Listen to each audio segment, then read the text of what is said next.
Hey! Been a while. Yes, hi. We're all alive. I promise. I'm alive, Luna's alive, Carrie's alive, we're all alive. We're just now adults, and life is hard, and a lot of stuff is happening. Yeah, just to give you guys a minor update on where the fuck we've been. It's just, life. Jobs, everyone lives kind of far away from each other. It's hard for us to get together, so that's why we haven't been doing a whole lot of reactions.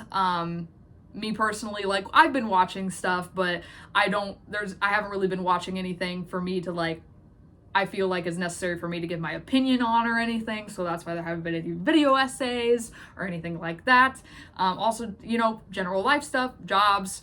I'm sure you can tell by the background, we moved again. So there's that. But yeah, no, we still, we remember this channel exists. We do want to still put effort into it. We're glad you guys have stuck around. But that's just in general, that's kind of where we've been the past year or so-ish. I don't know. When was the fucking last time we posted on here? I don't know. But the main reason that I personally have been MIA, and that you can probably see from the title and or thumbnail of this video is I wrote a book. Yeah, that's a thing. Yeah, if I would, any smart person, probably would have, built it up. If they have a following, let them know, like, hey, this is a thing I'm working on. You guys should check it out when it's out. But I hate promoting myself.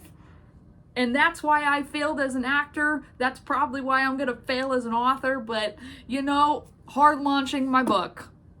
Isn't it pretty? I love it.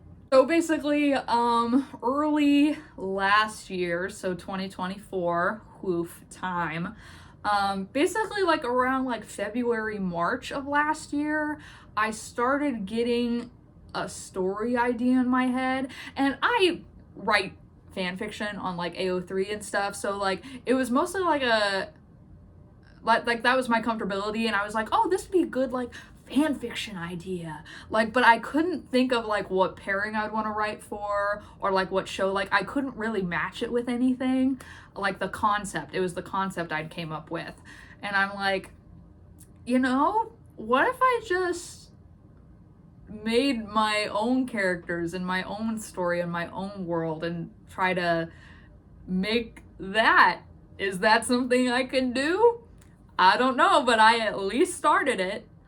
In the past, whenever I've started a creative venture, like writing or something like that, it's something I start, it's a very spur of the moment thing, and then it kind of peters out. But I didn't start it with the intention of oh, I'm gonna end up quitting 4 chapters in, but I was also trying to be realistic with myself. It's like, are you actually gonna finish this? Are you? But I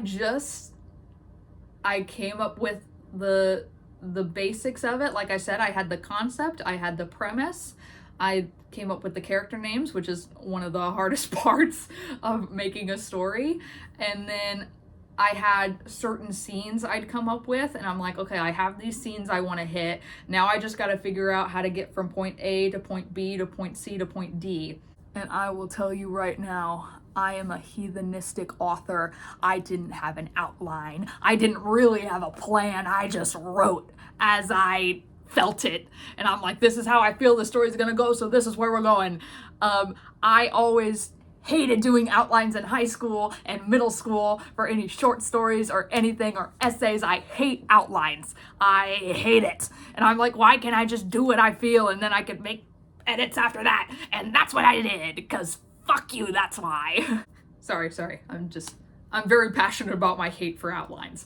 But anyway, it just kept growing and it kept developing, and it flashed forward to November 2024, and I was done with the first draft, and I was like, oh, hi.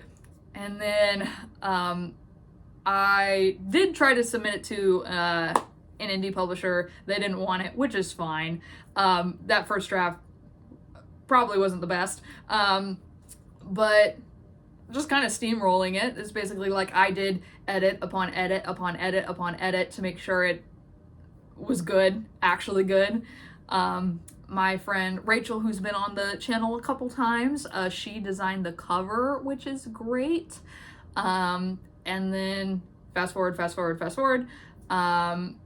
I started typesetting it. I fully self-published.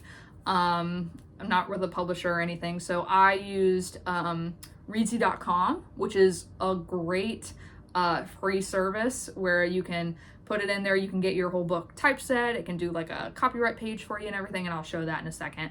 But yeah, that's how I typeset it. Like I said, Rachel did the cover. And then I know a lot of people self-publish through Amazon, but we don't support Jeff Bezos in this house, so I have self-published through Barnes & Noble Press, which is also a very, very easy process to get set up. It's fine. I would much rather have my book be actually available with a actual bookstore that's not ran by a billionaire. Yeah. And I'm sure you're like, okay, Megan, yes, you wrote a book. What's it about? What's it about? Like, so I know. Well, it's basically a romantasy. It is a romantasy with a world that's very inspired by D&D-ish, kind of like that realm of fantasy. And one of the big things I was worried about when I decided I was going to do this, it was like, oh shit, I need to world build. But I think I'm not going to pretend like I'm Tolkien or anything like that, but I think I did decent. I'm doing a great job at advertising myself. One thing I really like is the Ghibli style of world building, which is basically like, okay, here's the world, you're gonna see a thing, you might not get an explanation for it, but that's a thing that exists in this world, deal with it, make your own assumptions, do that. That's one of the reasons I love Ghibli, is that style of world building. So I think I kind of followed that with this, because ultimately, the world is there, it's good, I love it, but Eon is the name of the world, hence the title of Eon. I don't know if this is reversed or not. Yeah. So Eon is, I'm very proud of it. But Eon's not the focus. The focus is on our main couple, Anna and Emil. And basically, we got a world that's inspired by D&D, and we have a story that's kind of an isekai. Very isekai inspired, which is very ironic because I'm not a fan of isekai very much. But basically the main character, Anna, is just a young woman just living her life. She's very normal. And she's kind of the put her out of fires in her life. She's the one who takes care of everybody else. And so very often she's not the person that people are worried about. She's very often not the priority, which she's fine with. Like, she's like, I don't need to. There's people who have bigger problems than me. So she's used to being normal and all that. Even though there is a part of her that maybe wants to be taken care of at least a little bit, just a little bit. And then through random circumstances, she is transported to Eon because Emil, who is our male main character, he is trying to bring a certain person back to life on his end, and through a whole mix-em-up, Anna ends up getting sent there instead. And there's a whole bunch of other juicy details and connections in there that I'm not gonna get into, at least right now, because I am also gonna include like a little preview in this video. This is all over the place. I did not plan what I was gonna fucking say in this video, guys. So sorry if this seems all over the place and this is a horrible advertisement, but I wanted to say something. But yeah, So basically they have to, they're very confused and inconvenienced when they run into each other, and they're like, he's like, what? And she's like, what? Why am I here? And so basically they have to try to figure out a way to send her home, which is a lot more complicated than getting her there for multiple reasons. You know, societal taboos, higher powers keeping an eye on them, breaking laws. There's a whole bunch of also arcane mumbo jumbo roadblocks, stuff like that they have to get through as well. And they're just two actually normal people who are like, oh, we gotta into some deep shit, and it's gonna be hard to get us out. And yeah, I worked really hard on this for like a year, and this is the result. Yeah, it was very crazy when I first got my copy. I'll probably maybe include the video of me opening this for the first time, but I was so afraid that it was gonna get like, it was gonna be aligned really weird, because they're like, make sure you order a proof copy just to make sure everything's to your liking and everything looks good. And I was worried like the cover was gonna be like half cut off. I was worried like the typeset wasn't gonna be great and all that stuff. I'm completely normal about this. This is fine. This is fine. It's just a book. I started writing over a year ago. It's finally gonna see it in print, maybe. I really hope nothing's aligned really weird. Can I open this? Hello? This is interesting.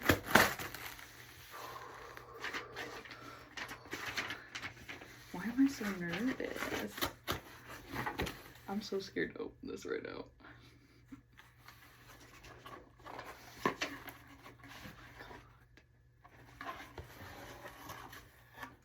Wait, that's actually so beautiful. What the fuck?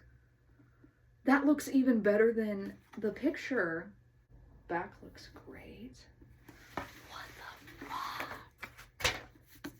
fuck?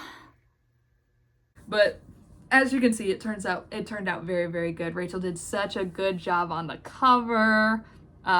It's a little hard to see on the thing, but there's some like black details and stuff in there with some flowers and stuff that are actually important to the story and all that. God, this is such a shitty ad. So again, since I'm very terrible at promoting myself and my work, I've included a little full chapter preview in this video. So I'll still say some stuff at the very end, so stay tuned. But here is a little preview of Eon. Anna had been unaware of her loss of feeling until it slowly started coming back into focus. For a moment, a second, longer, it felt like she was in a senseless stasis. Not sleep, no. There was a weight to sleep. She wasn't aware when she was sleeping. With this, she felt fully cognizant, but somehow knew she had missed something. As her brain came together, she drowsily wondered if this is what those sensory deprivation chambers felt like. No, that wasn't right either. This must have been what free-floating through space was like, without the constraints of a suit or the pressure of an empty void that would crush you to molecules. Whatever the young woman was lying on, it was not comfortable. Something vaguely cushioned on a hard and bumpy surface. It was warmer than before, though still too chilly for her coming consciousness. Her eyes hadn't been closed, had they? Was that why the darkness enveloped her? Touch, sight. From the black behind her eyelids, Anna smelled something more musty and earthen than the dense, fresh wood she'd ventured through. Her minor tinnitus rang in her left ear, though the rest of her hearing was muffled as if she were underwater. Through the dissonance, she recognized that there were a couple people speaking, one close beside her and one farther off. The sound was clearing up with her waking, but not quite enough to make out any words. Though her body felt like an anvil hugging the ground, Anna managed to fire a nerve command, weakly feeling around with her free hand. Underneath her, there was a semi-rough fabric, and reaching only centimeters, she felt the loose fringe on the edge before her fingertips brushed what seemed like wet sand. Suddenly, her hand was scooped up by another, obviously bigger and more callous than hers. And warm. Her freezing fingers could have sizzled with the relief they felt. However, the absolute grip that was crushing her kind of offset it. A pocket of that same warmth found her cheek, and there was a delicate brush on her skin. The volume of her hearing was still trying to reset, but she was able to hear her name spoken by a deep, watery voice. Anna? She finally pried her eyelids open, slowly but surely. After blinking the blur away once or twice, the face of an unfamiliar man greeted her. At first, tired glance, he looked to be about her age, mid to late 20s, with slightly darker skin and short, wavy black hair. In whatever dim, warm light illuminated them, she couldn't discern much of an eye color, though they were noticeably glossy. On the right side of his neck, just underneath his jaw, there was a thick, pink scar running up about 5 inches toward his ear. It didn't look like a fresh wound, but it couldn't have been too old either. The thing that immediately struck Anna, though, was the almost euphoric relief on his face as he looked down at her. He met her eyes briefly, taking a shaky breath, before glancing over her absently, worriedly. Again he matched her gaze, and a joyful smile grew on his lips. All at once, the hazy serenity shattered, and she regained her senses. Sudden adrenaline filled her with energy, allowing her to quickly snatch her hand away from his grasp and push herself back. A heavy fear gurgled in her stomach when she swiveled around and discovered they were in a rocky cavern of some sort. Most certainly not somewhere she recognized. There was a very low light in the space provided by a small campfire in the center of the room and torches hooked in the rock. Besides the plain throw rug she'd been laid on, the room was bare, save for a few canvas string bags leaning against the wall. As she hurriedly scooted away from the stranger, her fingers brushed over grooves that had been carved into the sand and dirt of the floor. One quick glance down, and her heart dropped upon seeing glyphs in an indecipherable language. She'd watched enough fantasy anime and documentaries to know what a cult circle looked like. "It's all right, darling, you're all right," the dark-haired man quickly assured, his voice still soft. His smile noticeably dropped a little in concern, yet it seemed immovable, almost involuntary as he looked at the young woman. He reached for her again, but she flinched back further. "Please, I don't..."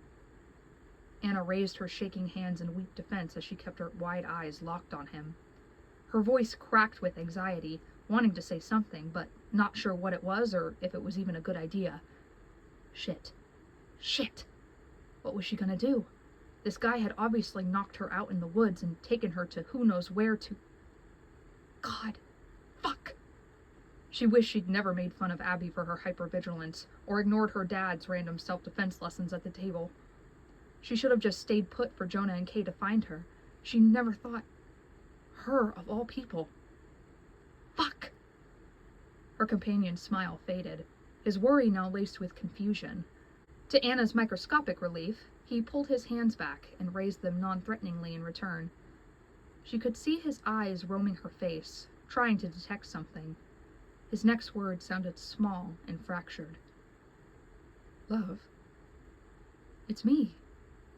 She could see a glint of what looked like desperation in his expression, and she wasn't sure if it calmed her or terrified her even more. His statement was supposed to be clarifying, yet no recognition was sparking in her memory. Still, it must have unlocked some courage or defiance, because she shook her head slightly, speaking with a fuller voice but cautiously choosing her words. "I'm sorry. I'm not who you think I am." Again, it seemed like he was trying to read her. She'd never had a good poker face, so she could only imagine what she looked like currently. After a couple seconds, the stranger's face morphed into... disappointment? Disbelief? She wasn't the best at reading people either, but amongst the confusion, she saw a new wave of sadness ripple before morphing into something sharper. As he finished taking her in, he inhaled deeply and turned to the side, eyes narrowed.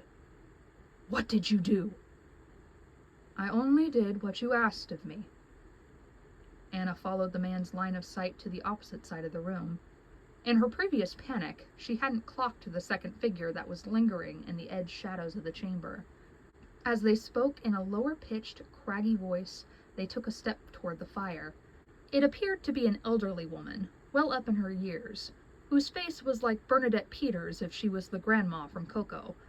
Her features had once been very pronounced in her youth, but they were now fighting to keep from being obscured by valleys of wrinkles and liver spots.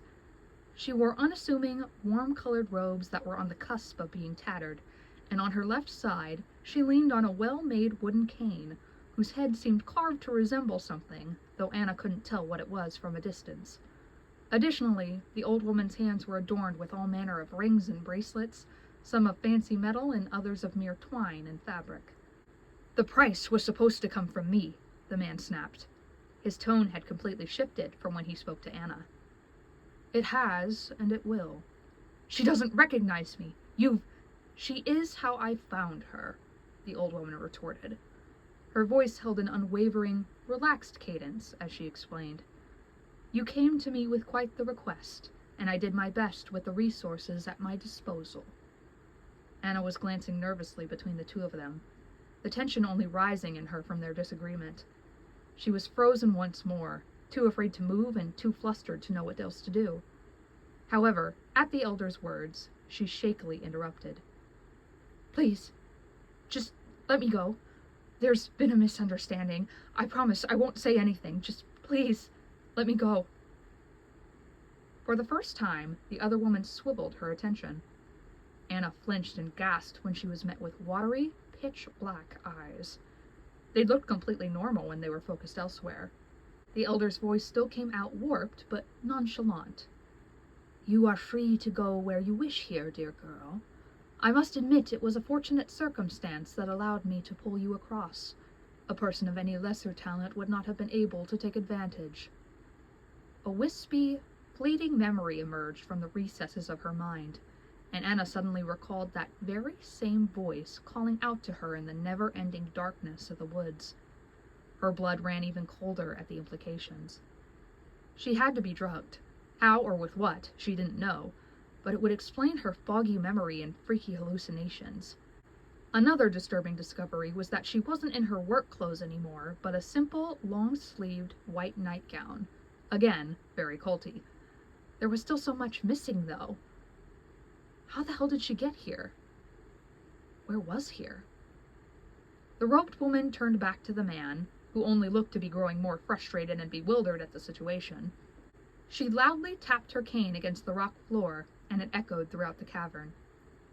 "I fulfilled my end of the bargain to the limit of my abilities. You were aware of the obstacles. Be satisfied or not. Farewell." Her business partner bolted to standing. "Wait!"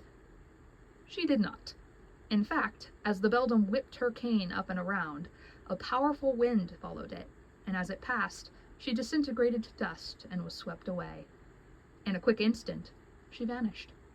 Anna's eyes somehow widened further at the sight. Of course, her first ever high would have to be at a time like this.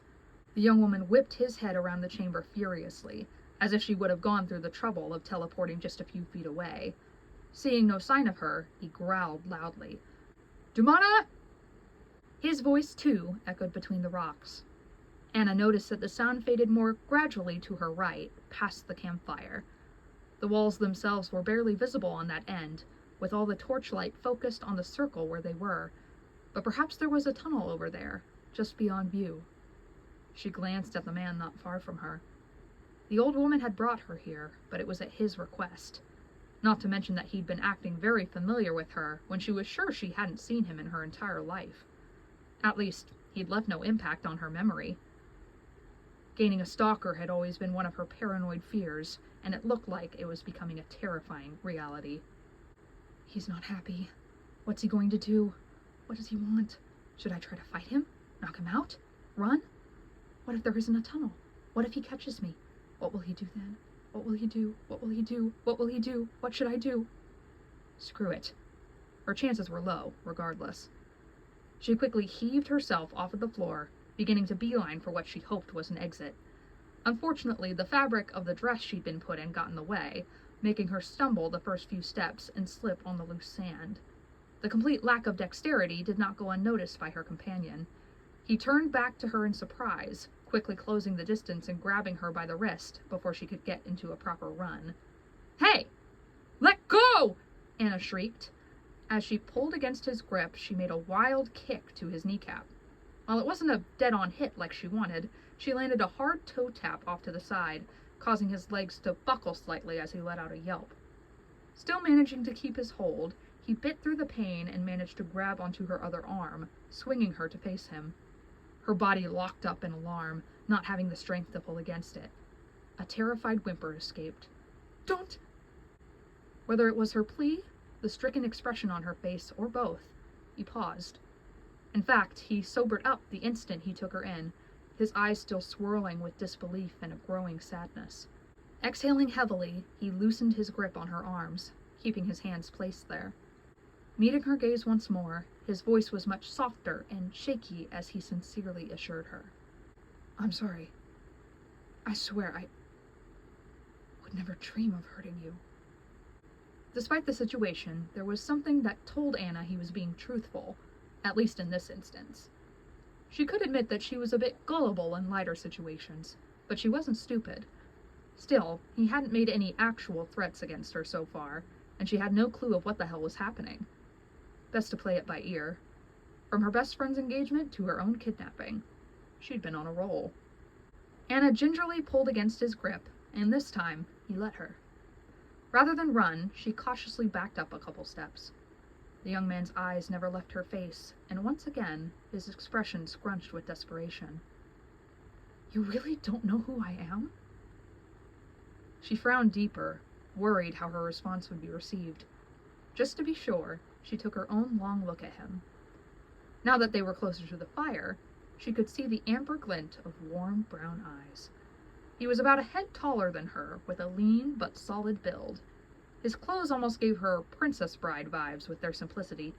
A loose-flowing, plain, long-sleeve shirt tucked into some dark pants and heavy boots.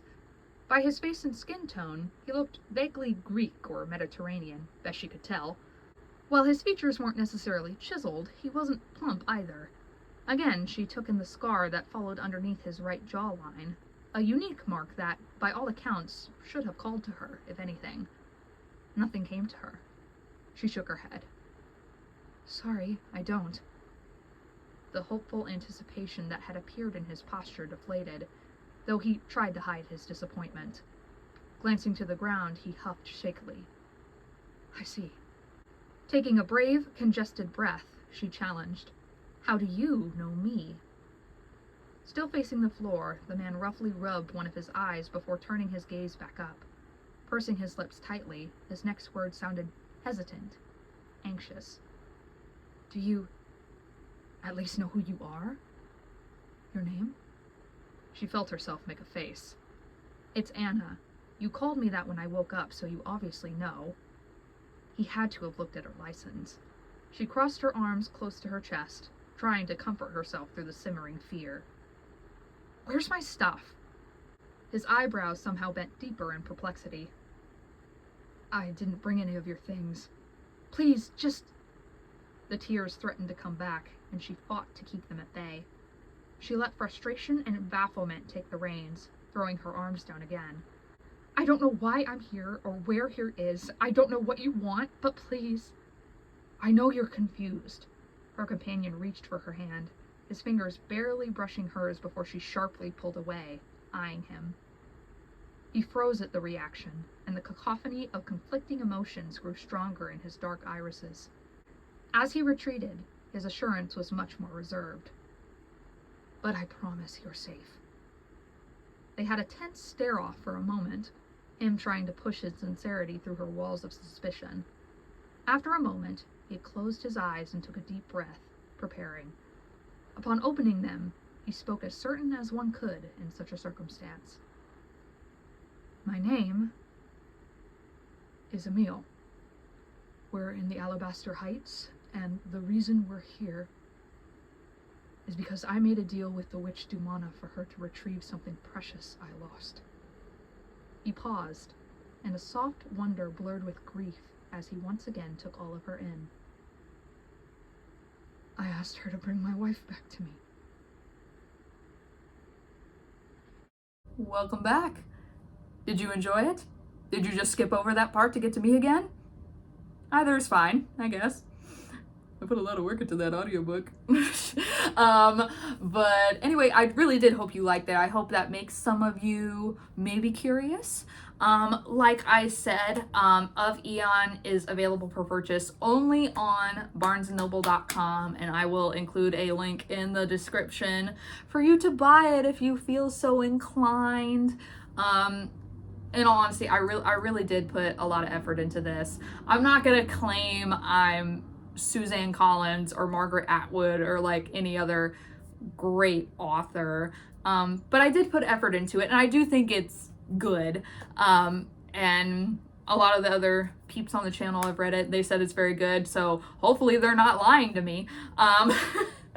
But yeah, I just thought I'd share this because it has taken kind of my focus away from the channel for a little bit, and I apologize for that if there's been people waiting for a video. Hopefully we can kind of get into the groove and put some more stuff on here. I've been trying to tide stuff over with like my little TikTok stuff and stuff like that. Hopefully that's maybe satisfied some people, maybe not, I don't know. But yeah, I will include a link in the description for the book. This video, again, all over the place. I'm so sorry. But yeah, read my book, please.